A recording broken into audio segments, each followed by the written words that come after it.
ونستعينه ونستغفره ونعوذ بالله من شرور أنفسنا ومن سيئات أعمالنا من يهده الله فلا مضل له ومن يضلل فلا هادي له وأشهد أن لا إله إلا الله وحده لا شريك له وأشهد أن محمدا عبده ورسوله صلى الله عليه وعلى آله وأصحابه ومن تبعهم بهداه إلى يوم القيامة. قال تعالى في القرآن العظيم: يا أيها الذين آمنوا اتقوا الله حق تقاته ولا تموتن إلا وأنتم مسلمون. يا أيها الناس اتقوا ربكم الذي خلقكم من نفس واحدة وخلق منها زوجها وبث منهما رجالا كثيرا ونساء واتقوا الله الذي تساءلون به والأرحام إن الله كان عليكم رقيبا. يا أيها الذين آمنوا اتقوا الله وقولوا قولا سديدا يصلح لكم أعمالكم ويغفر لكم ذنوبكم ومن يطع الله ورسوله فقد فاز فوزا عظيما. أما بعد، فإن أصدق الحديث كتاب الله وخير الهدي هدي محمد صلى الله عليه وعلى آله وصحبه وسلم. شر الأمور محدثاتها فإن كل محدثة بدعة وكل بدعة ضلالة وكل ضلالة في النار.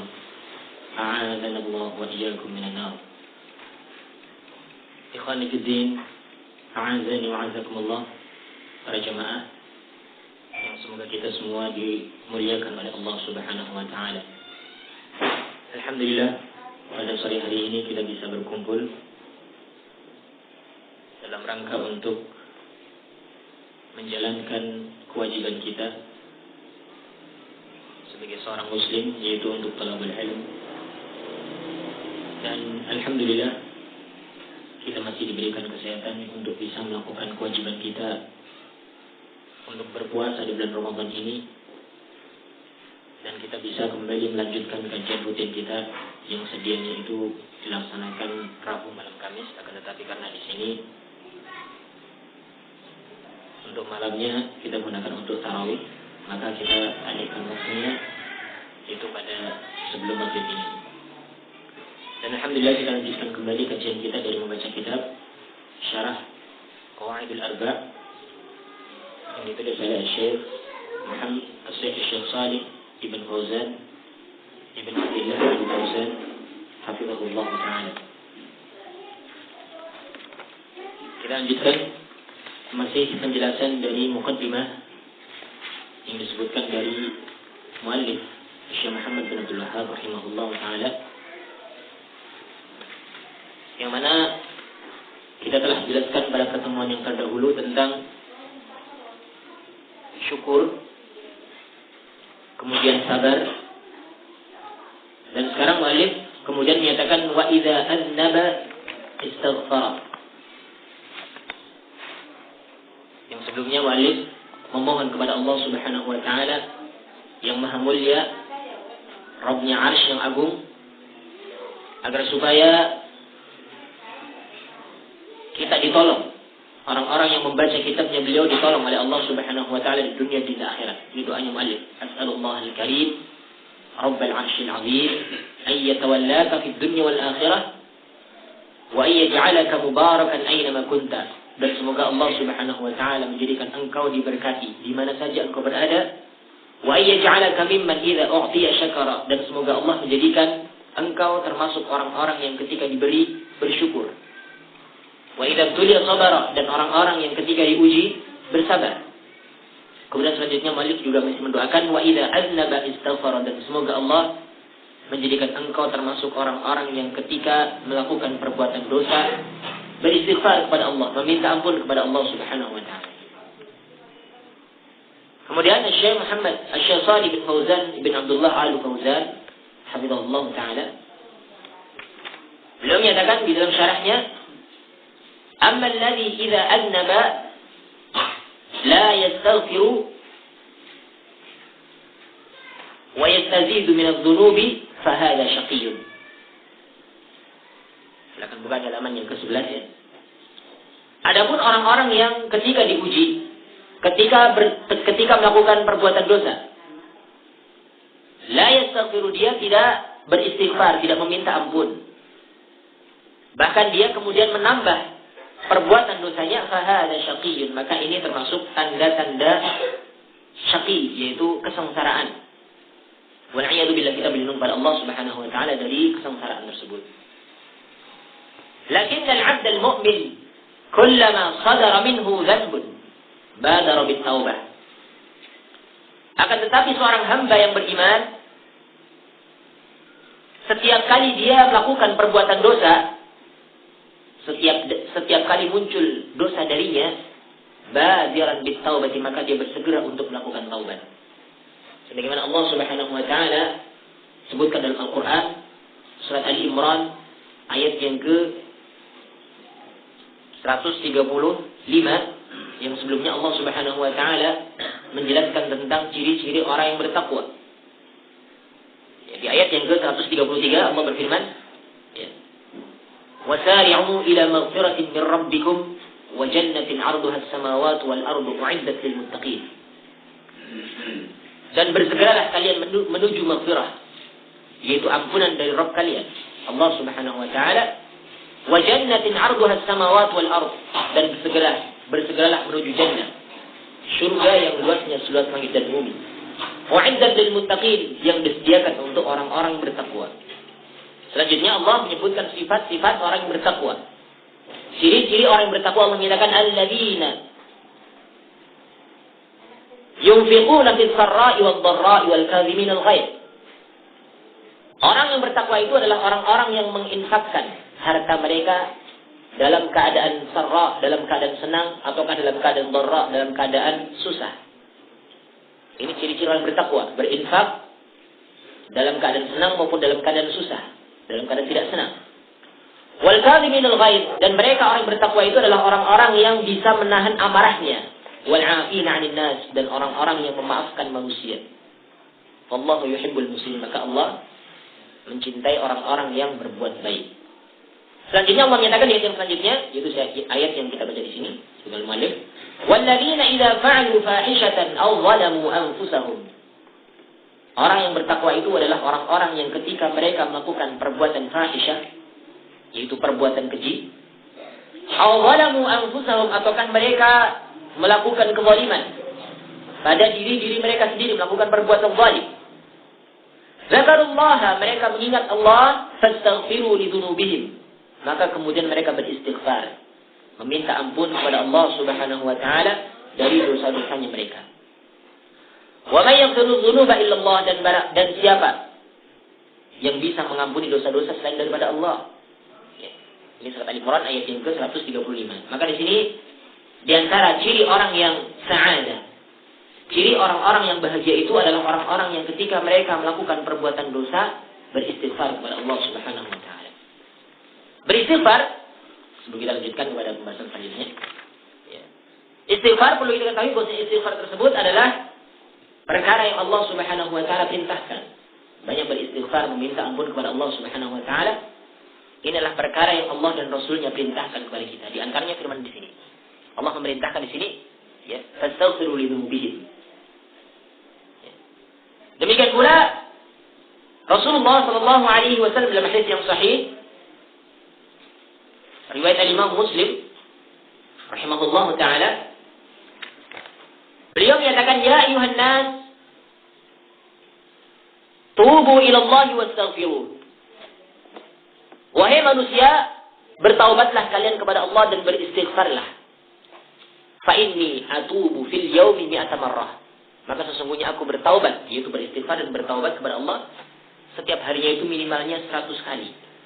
Berarti kan beliau seorang nabi dan seorang rasul, tapi beliau senantiasa beristighfar. Seorang nabi dan seorang rasul yang sudah dijamin ampunan dari Allah, dosa-dosa yang terdahulu dan juga dosa-dosa yang akan datang. Sudah dijamin oleh Allah Subhanahu wa taala akan masuk ke dalam syurganya. Tapi ternyata beliau tidak bersandar dengan hal itu. Beliau senantiasa beristighfar kepada Allah Subhanahu wa taala. Setiap harinya minimalnya 100 kali, paling tidaknya 100 kali. Ini menunjukkan semangatnya beliau untuk mendapatkan ampunan dari Allah Subhanahu wa taala.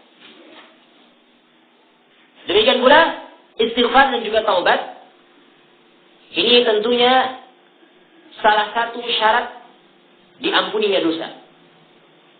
Ketika seseorang beristighfar kepada Allah Subhanahu wa taala, ya, meskipun dia memiliki dosa, maka insya Allah selama dia memenuhi syarat-syarat dari taubatnya, sebanyak apapun dosanya Allah Subhanahu wa taala akan ampuni. Sebanyak apapun dosanya. Ya, karena Allah Subhanahu wa taala berfirman dalam hadis qudsi, ya, yaitu hadis dari Anas bin Malik radhiyallahu taala anhu, ya. Atau sebelumnya itu hadis dari Abu Dzar Al-Ghifari radhiyallahu taala anhu. Rasulullah sallallahu alaihi wasallam menyebutkan firman Allah Subhanahu wa taala, "Ya ibadi, innakum tukhti'una bil-laili wan-nahar wa ana aghfiru dhunuba jami'a fastaghfiruni aghfir lakum." Wahai hamba-hambaku, sesungguhnya kalian tukhti'una bil-lail, banyak melakukan kesalahan-kesalahan di malam maupun di siang hari, bil-laili wan-nahar. Wa ana aghfiru dhunuba jami'a, dan aku adalah zat yang maha mengampuni dosa-dosa seluruhnya. Fastaghfiruni, maka beristighfarlah kalian kepadaku, meminta ampunlah kalian kepadaku, aghfir lakum, niscaya aku akan ampuni kalian. Berarti kan di sini Allah mempersyaratkan ampunan yang Allah Subhanahu wa taala akan berikan kepada hambanya ini tentunya ketika mereka mau minta ampun. Ketika mereka mau beristighfar kepada Allah Subhanahu wa taala. Memang kita seluruhnya umat manusia, anak Adam, tidaklah ada satupun yang terlepas dari kesalahan. Rasulullah menyatakan kullu bani Adam khata' wa khairul khata'in tawwabun. Setiap anak Adam, mereka itu banyak melakukan kesalahan. Dan sebaik-baik orang yang melakukan kesalahan adalah orang yang mau bertaubat dari kesalahannya tersebut. Ini hadis dari Imam Muhammad rahimahullahu taala. Ya. Maka tentunya ketika seseorang bertaubat dan beristighfar kepada Allah dengan memenuhi syarat-syarat taubatnya, maka sebanyak apapun dosa yang dia lakukan, selama dia memenuhi syarat-syaratnya, maka Allah Subhanahu wa taala akan ampuni. Yang mungkin di sini, yang menjadi pembahasan di sini mungkin kita harus tahu tentang syarat taubat itu apa saja. Supaya Allah mengampuni dosa kita, maka tentunya harus memenuhi syaratnya. Maka Imam Nawawi rahimahullahu taala di dalam kitabnya Riyadhus Shalihin, beliau menyebutkan syarat taubat itu ada 3 macam. Kalau dosa itu berkaitan dengan dosa seorang hamba terhadap Allah. Yaitu yang pertama beliau menyatakan ayyuqli'a 'anil ma'siyati. Seorang yang mau bertaubat, maka hendaklah dia harus mencabut kemaksiatan yang dia lakukan. Maksudnya tidak melakukan kemaksiatan yang dia pernah lakukan tersebut. Ini syarat yang pertama. Harus melepaskan dari kemaksiatan yang dia lakukan. Kemudian yang kedua, ayyandama ala fi'liha.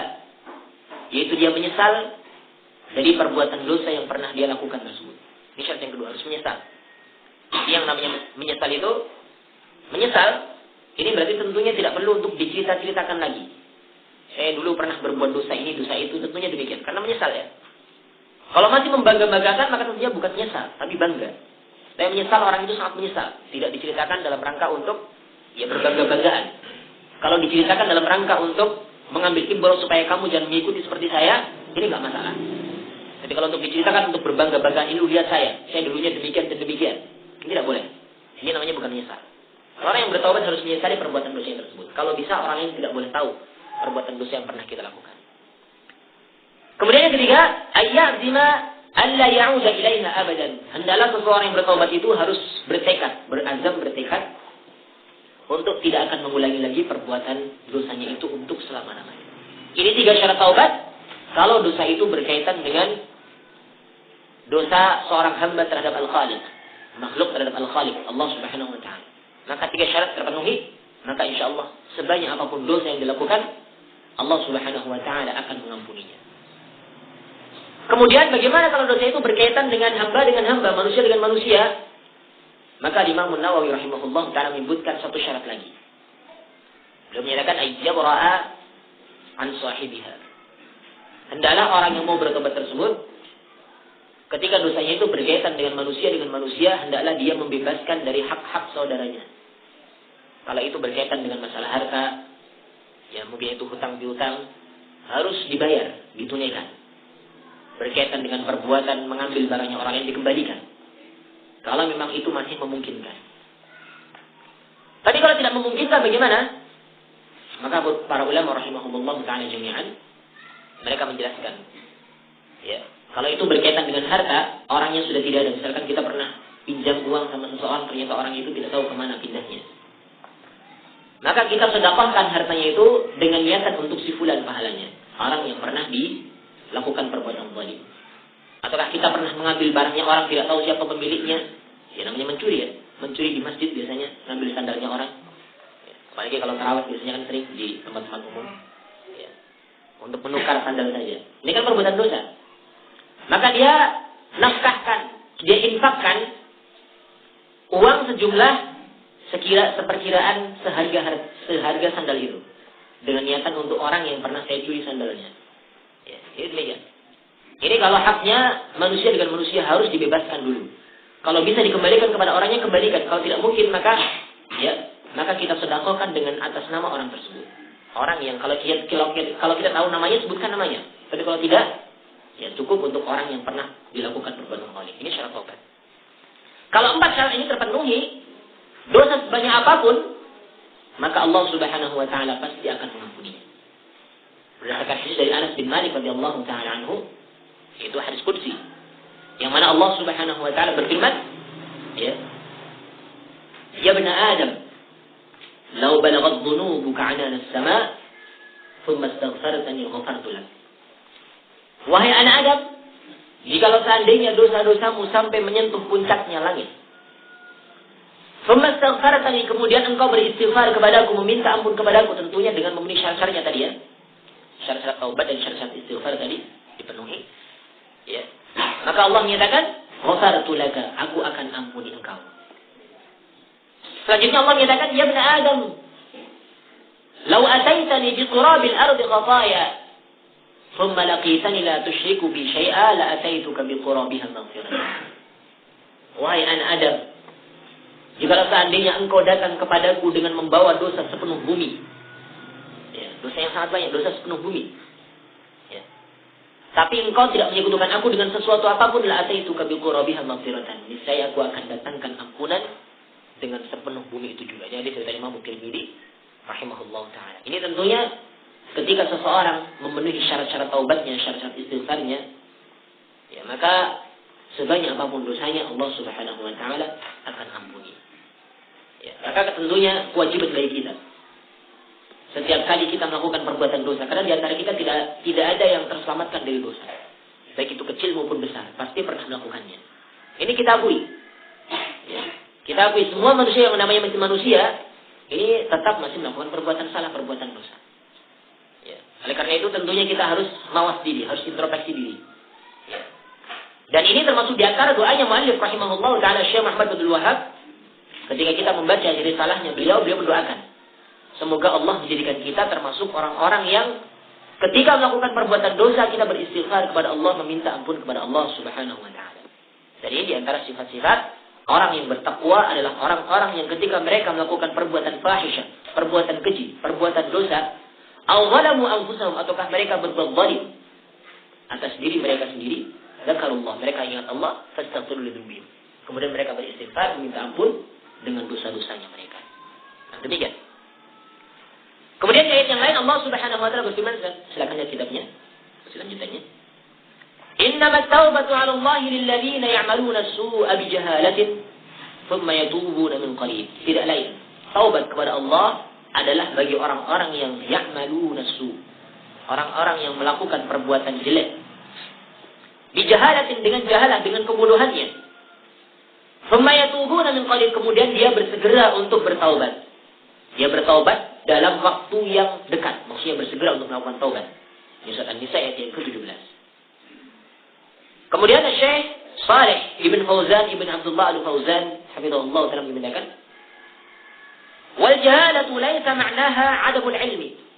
Jahalah di ayat ini bukan maknanya itu tidak mengetahui, tidak ada ilmu, tidak. Lana jahila la yu'akhadhu Karena orang yang jahil, orang yang tidak memiliki ilmu, maka tidak ada hukuman bagi dia. Tidak ada adab. Tidak ada siksaan. Lakin al-jahalah huna hiya biddul hilm. Akan tetapi jahalah di ayat ini, ya, awalamu kemudian ya'maluna su'a bi jahalah. Jahalah di ayat ini, ya, ini di sini artinya adalah biddul hilm, yaitu lawan dari hilm, yaitu sikap berhati-hati. Sikap ta'anni, sikap hilm, yaitu bersabar, berhati-hati. Nah, di sini maksudnya ketika seorang melakukan perbuatan dosa dalam keadaan tidak berhati-hati, nah maksudnya demikian, dia bukan tidak memiliki ilmu, sama sekali tidak, tapi dia itu kurang hati-hatinya. Dia tahu ini adalah perbuatan tidak boleh, cuma dia ada alasan lain mungkin karena ketidakhati-hatiannya dia. Ya. Maka ini termasuk perbuatan, ya, bukan memiliki ilmu, bukan, tapi dia memiliki ilmu, cuma dia itu dalam keadaan tidak berhati-hati, yaitu biddul hilm, tidak berhati-hati. Fakullu man 'asallaha fahuwa jahilun bima'na naqisul hilmi wa naqisul aqliyati wa naqisul insaniyah. Maka setiap orang yang durhaka kepada Allah, maka dia itu termasuk orang yang jahil. Maksudnya maknanya adalah dia itu kurang hilm, kurang berhati-hati, kurang bersabar. Dan dia juga sedang dalam keadaan kurang berakal. Ya, dalam keadaan kurang memiliki sifat kemanusiaannya. Nah, waqad yakunu 'aliman lakinnahu jahilun min nahiyatin ukhra, min nahiyati annahu laysa 'indahu hilm wala sabat fil umur. Dan terkadang alim, orang yang mengetahui ini, dia itu alim dalam suatu hal, akan tetapi dia itu jahil dari sisi yang lain, yaitu dari sisi dia itu tidak memiliki hilm, tidak memiliki kehati-hatian, tidak memiliki keteguhan dalam memegang prinsip, ya, dalam memegang perkara-perkara yang penting. Ya. Ini yang dimaksud dengan jahalah. Kemudian orang ini, ya, orang yang melakukan perbuatan dosa, perbuatan fahisyah, perbuatan zalim, ya, dia beristighfar kepada Allah Subhanahu wa taala dalam waktu yang dekat. Ya, thumma yatubu min qarib. Ya, dia beristighfar dalam waktu yang dekat, maksudnya bersegera untuk melakukan istighfar, bertaubat kepada Allah Subhanahu wa taala. Nah, yakni kullama aznabu istaghfaru. Maksudnya di sini setiap kali mereka itu melakukan perbuatan dosa, mereka beristighfar. Orang yang beriman kepada Allah, orang yang bertakwa kepada Allah, ya, ketika mereka melakukan perbuatan dosa, mereka akan beristighfar kepada Allah Subhanahu wa taala. Ma hunaka ahadun ma'sumin min adz-dzunub. Di sana tidak ada seorang pun yang maksum, yang terjaga daripada dosa-dosa. Semua orang itu pasti pernah melakukan perbuatan dosa. Baik itu orang solehnya, orang tolehnya, baik itu nabinya maupun rasulnya, ini pernah melakukan perbuatan dosa. Baik itu kiainya, ulamanya, ustadznya, semuanya pernah melakukan perbuatan dosa. Tidak ada seorang pun yang maksum. Tidak ada seorang pun yang terjaga daripada kesalahan-kesalahan.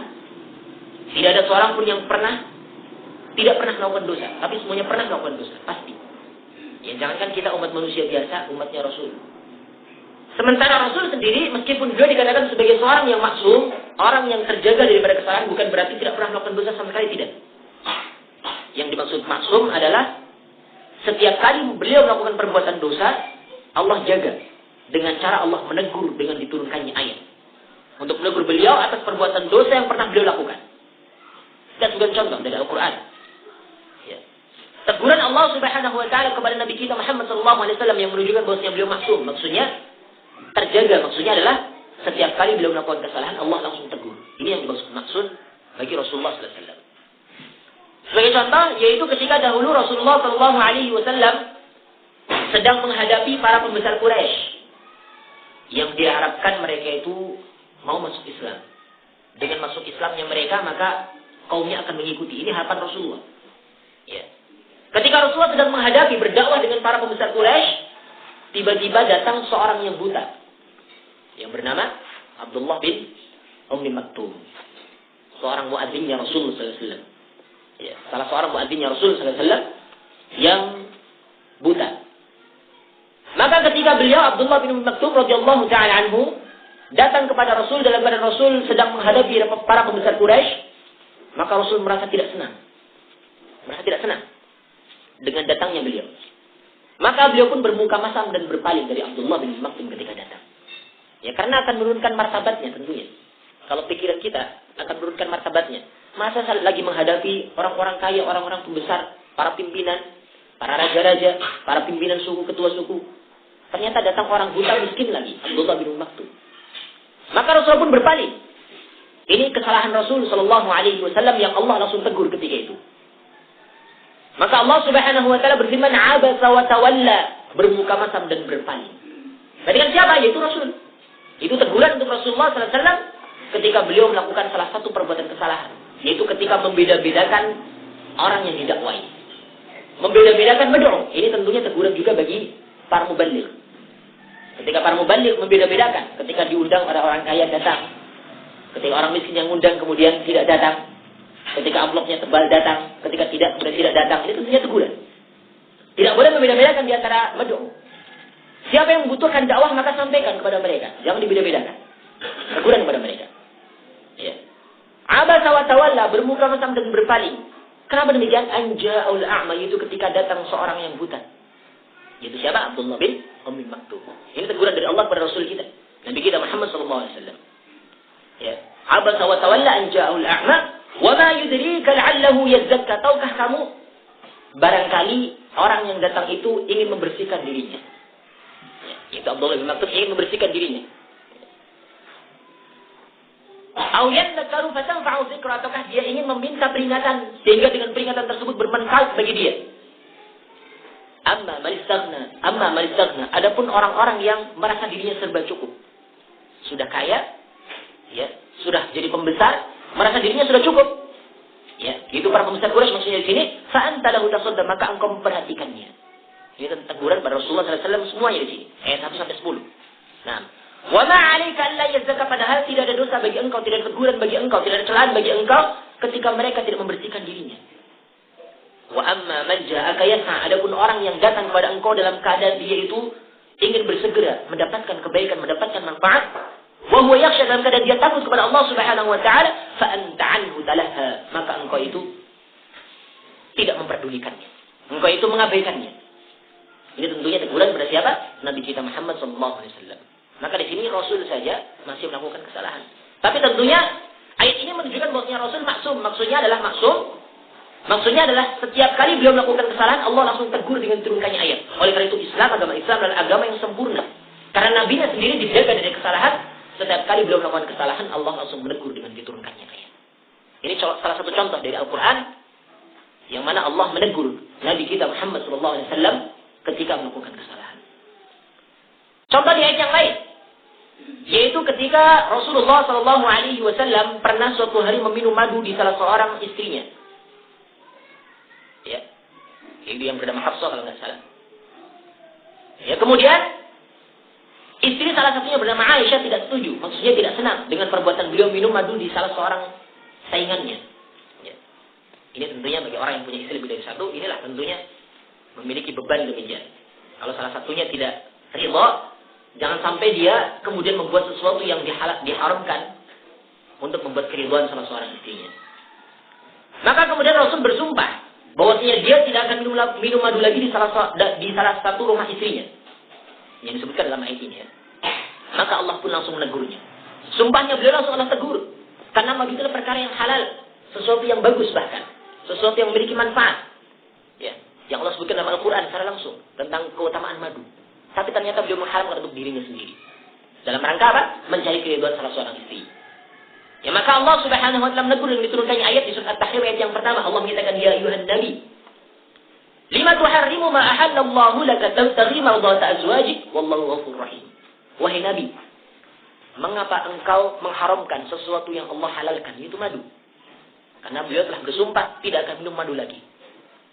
Ya, di rumah salah seorang istrinya. Nah, lima tabtaghi mardata azwajik, hanya karena mengharapkan keridhaan dari salah seorang istrimu. Ya, maka di sini tentunya teguran dari Allah kepada Rasul kita Nabi Muhammad SAW. Tapi kemudian Allah mengampuni beliau karena beliau rujuk dari kesalahannya tersebut dan beliau menebus sumpahnya itu. Ya, menebus sumpahnya dengan berpuasa ataukah dengan menebus kafarah dengan kafarah yang lainnya. Ini tentunya ayat-ayat yang menunjukkan bahwasanya Rasul adalah maksum, bukan berarti tidak pernah melakukan sama sekali, tidak. Tapi maksum di sini adalah pernah melakukan kesalahan tapi Allah langsung menegur. Apalagi kita ya, Rasul sendiri demikian. Ya. Tapi bukan berarti kemudian ya kita gunakan senjata bolehnya kita melakukan perbuatan salah. Kalau kita tahu tentunya kita dilarang. Tapi kalau kita tidak tahu, kita tersalah. Dalam keadaan kita kurang hilm tadi, dikatakan oleh muallif, kurang berhati-hati, ceroboh dalam menentukan sesuatu, kemudian kita terjatuh dalam perbuatan salah, maka kita bersegera. Ya. Thumma yatubuna min qarib, bersegera untuk bertaubat kepada Allah Subhanahu wa taala. Karena tidak ada seorang pun yang maksum dari perbuatan dosa. Kemudian selanjutnya menyatakan walakin alhamdulillah anna Allah fataha bab at-taubah. Akan tetapi alhamdulillah Allah Subhanahu wa taala membuka pintu taubat, membukakan pintu taubat. Fa'al al-'abdi idza annaba ayyubadir bit-taubah, maka wajib bagi seorang hamba ketika dia melakukan perbuatan dosa untuk bersegera bertaubat kepada Allah Subhanahu wa taala. Lakin idza lam yatub wa lam yastaghfir fa hadhihi 'alamatu syaqa. Akan tetapi ketika seorang hamba melakukan perbuatan dosa, kemudian dia tidak bertaubat dan tidak beristighfar kepada Allah, maka ini merupakan tanda kesengsaraan. Ini merupakan tanda kesengsaraan. Ya.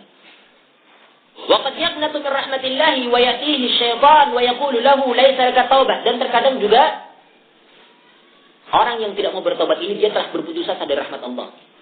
Karena dia menganggap dosanya sudah terlalu banyak. Ya.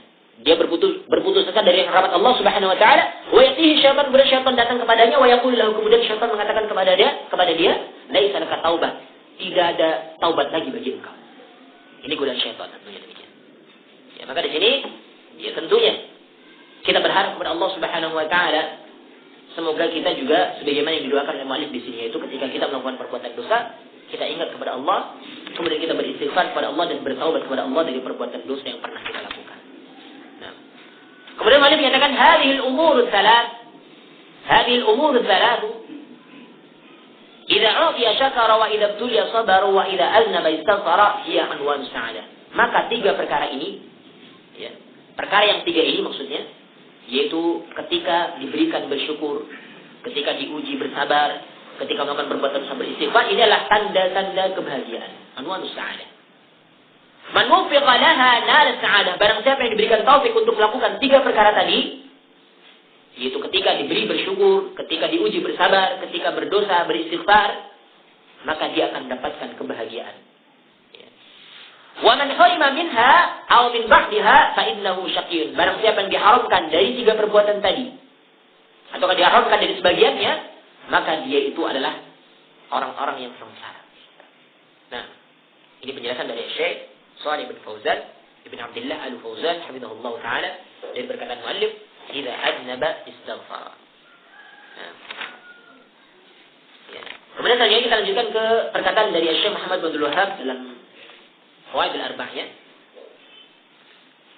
Beliau menyatakan, silakan lihat di baris yang paling atas di matannya.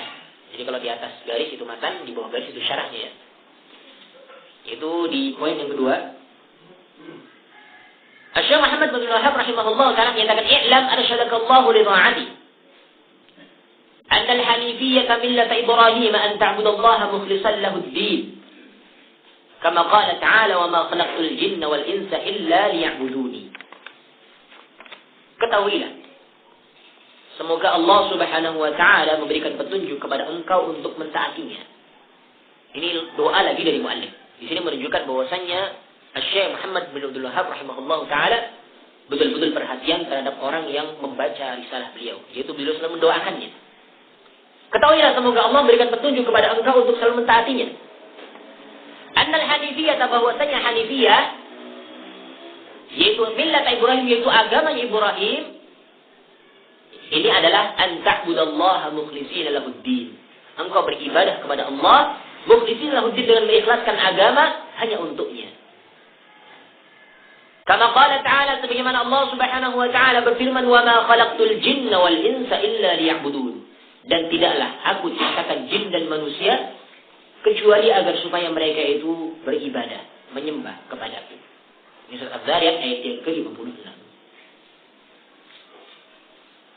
Kemudian Syekh Shalih bin Fauzan bin Abdullah Al-Fauzan hafizahullah taala menyatakan, silakan lihat syarahnya.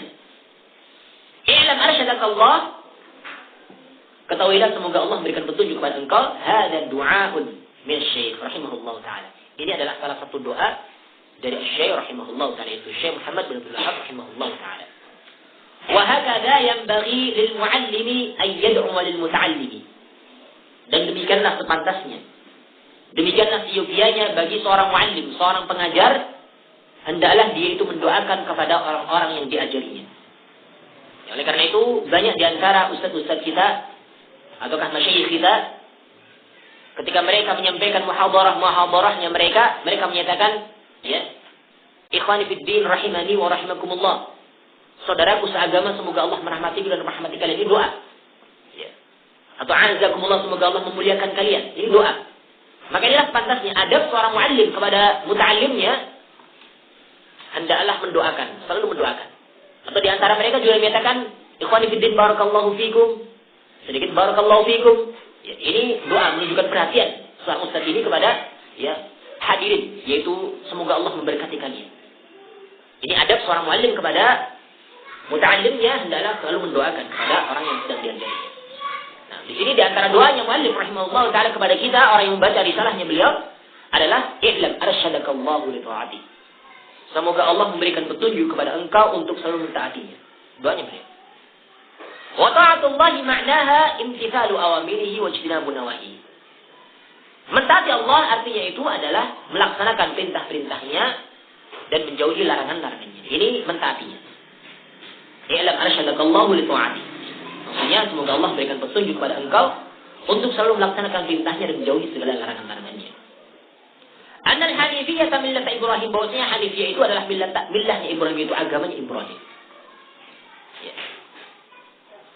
Allah Jalla wa Ala amara nabiyyana bittiba'i millat Ibrahim. Allah Jalla wa Ala yang maha mulia lagi maha tinggi memerintahkan kepada Nabi kita Muhammad sallallahu alaihi wasallam untuk mengikuti agamanya Ibrahim. Allah memerintahkan kepada Nabi kita untuk mengikuti agamanya Ibrahim. Sebagaimana Allah Subhanahu wa taala berfirman, "Tsumma auhayna ilaika an ittabi' millata Ibrahim hanifa wa ma kana minal musyrikin." Kemudian kami wahyukan kepada engkau wahai Muhammad, agar supaya engkau mengikuti millahnya Ibrahim, agamanya Ibrahim yang lurus. Wa ma kana minal musyrikin, dan sekali-kali Ibrahim itu bukanlah termasuk orang-orang yang musyrik. Surah An-Nahl ayat yang ke-123. Ini perintah dari Allah kepada Nabi kita Muhammad SAW agar supaya kita mengikuti agama Ibrahim. Wal Hanifiyah, dan Hanifiyah itu millahnya, yaitu millat al-Hanif wa huwa Ibrahim, yaitu agama yang lurus, itu agama Ibrahim alaihi salatu wassalam. Dan Hanif itu sendiri artinya adalah al-muqbilu 'ala Allah, al-mu'ridu 'amma siwa. Yang dimaksud Hanif di sini adalah al-muqbilu 'ala Allah, orang yang menghadap kepada Allah dan berpaling dari selain Allah, yaitu menyembahnya kepada Allah dan meninggalkan segala macam bentuk sesembahan selain daripada Allah Subhanahu wa taala. Hada huwal hanif. Maka ini adalah hanif. Nah. Al-muqbilu 'ala Allah biqalbihi wa a'malihi wa niyyatihi wa maqasidihi kulliha lillah. Yaitu menghadap kepada Allah Subhanahu wa taala dengan hatinya, dengan perbuatannya, dengan niatnya, dengan maksudnya. Seluruhnya ditunjukkan untuk Allah Subhanahu wa taala. Wal mu'ridu 'amma siwahu, dan berpaling dari selain Allah, yaitu berpaling dari seluruh kesyirikan-kesyirikan. Segala sesuatu yang menyebutkan Allah ditinggalkan. Wallahu amarna bittiba'i millati Ibrahim. Maka Allah memerintahkan kepada kita untuk mengikuti millahnya Ibrahim, itu agamanya Ibrahim. Sebagaimana Allah Subhanahu wa taala berfirman, "Wa ma ja'ala 'alaikum fid dini min haraj millata abikum Ibrahim." Dan sekali-kali Allah tidak menjadikan untuk kalian agama itu kesusahan. Tidak membuat kesempitan dalam agama. Yaitu agama bapak kalian, itu Ibrahim. Surat Al-Hajj ayat yang ke-78. Wa millatu Ibrahim, dan millahnya Ibrahim, agamanya Ibrahim, yaitu an ta'budallaha mukhlishan lahuddin. Agamanya Ibrahim itu adalah engkau beribadah kepada Allah dengan mengikhlaskan agama hanyalah untuknya. Ini millahnya Ibrahim, yaitu engkau beribadah kepada Allah dengan mengikhlaskan agama hanya untuknya. Hadhil hanifiyah, maka ini yang dimaksud dengan hanifiyah.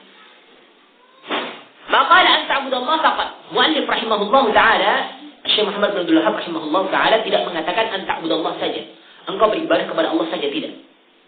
Bal qala mukhlishan lahuddin, bahkan beliau mengatakan mukhlishan lahuddin, beribadah kepada Allah dalam keadaan ikhlas, mengikhlaskan agama hanya untuknya, hanya untuk Allah.